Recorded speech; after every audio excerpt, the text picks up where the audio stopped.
What's happening, guys? Sam Adams here, and welcome to On the Topic Of, but today we aren't actually going to be talking about something that is directly gaming related, but more so something that has to do with internet culture as a whole, and that is, of course, the end of the meme-generating social network known as Vine, which has been owned by Twitter since it launched in 2012. That thing is finally coming to an end for one reason or another, and we're going to talk about why it's ending, what's going on, what the creators are going to be doing, etc. Just kind of giving my thoughts on that. So without further ado, let's go ahead and jump into it.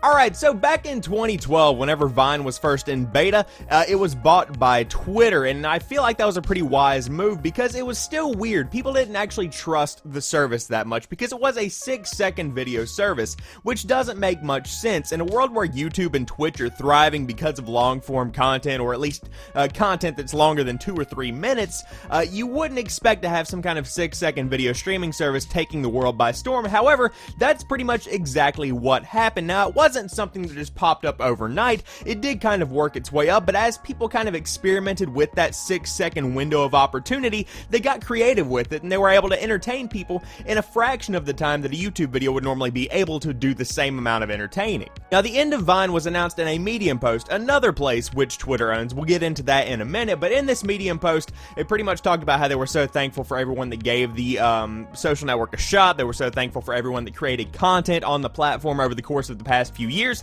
and they also assured people that they were working on doing this right. That's the phrase they kept throwing around, where you would still be able to save your Vines, still be able to download some of your favorite Vines, and all of the ones that have been created already are still going to be available to watch online and in the app for the time being. Now, whenever they said doing this right, I don't really see a way of doing this right because it is such a still thriving social network. I could understand if they did this to another smaller social network like Yik Yak, for example, where not many people are using it anymore, and there are so many different kinds of that kind of, like Meerkat, for example, the live streaming platform that was pretty much eaten by Periscope. That could be canceled and no one would really care, but Vine is pretty much in the DNA of Twitter at this point, and with people that have literally given up their careers to become Vine stars in the same way that people quit their jobs to become YouTubers or Twitch streamers, you can't do this right without really screwing someone's life up just a little bit. Of course, this is all happening because Twitter is pretty much struggling financially for one reason or another. In my opinion, aside from Facebook, it's the world's most popular social network. Now, I'm not sure what the official statistics are, but as far as my friend group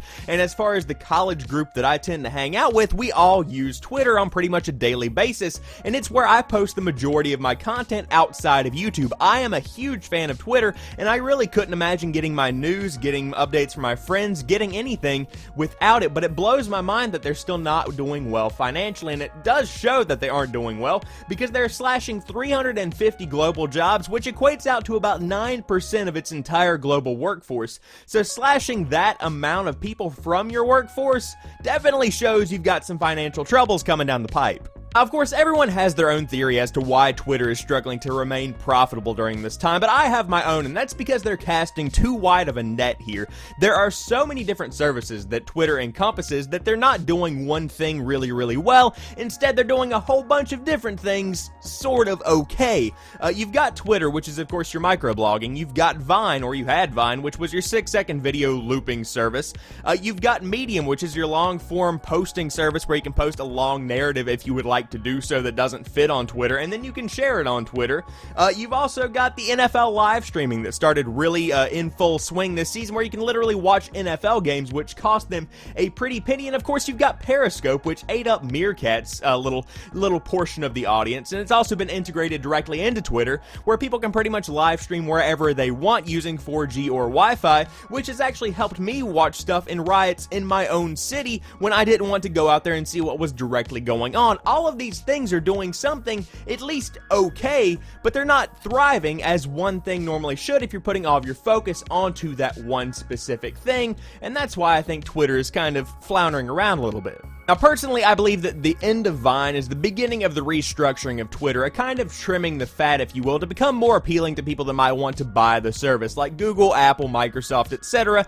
You get the point. Twitter wants to be bought because that way they can become profitable. Other people can kind of change change the way the service is used and make it into a profitable service rather than something that a lot of people use, but it doesn't bring in much revenue, and that is the end goal, and that's the thing that is going to make Twitter survive.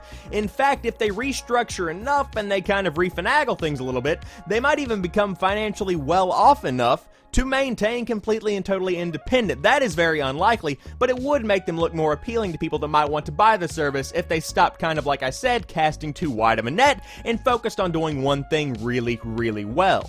What it comes down to is that this is the very beginning of a pretty drawn-out narrative of what is going to happen to Twitter. Is this the beginning of the end? Certainly not, because pretty much every major celebrity does use a Twitter handle to do up-to-the-minute posts about their lives, to do what they're eating, maybe post to their YouTube videos, Instagram links, Vines, where they used to be able to do that, not anymore, Periscope. All these things are integrated into Twitter, and it's pretty much been integrated into our own lives, so I can't imagine the service actually ever ending in one way or another, but it certainly is going to be very interesting to see what direction Twitter takes as it goes forward over the next couple of months and years. As a personal side note, we all kind of thought that Vine was going downhill. However, we didn't really want it to. So there you guys have it. I hope you have enjoyed this video. If you did, drop me a like down below and let me know what you think about Vine finally coming to an end. Did you see this coming from a mile away? Do you wish it would have stuck around? What do you think? Please leave it in the comment section down below. And if you happen to be new to my channel, I do upload new stuff like 3 or 4 days a week, depending on the week. So there's always something new right here on the channel when you drop by to watch some videos. But as for right now, I'm going to go dig into Skyrim Special Edition. I'll talk to you soon. Peace.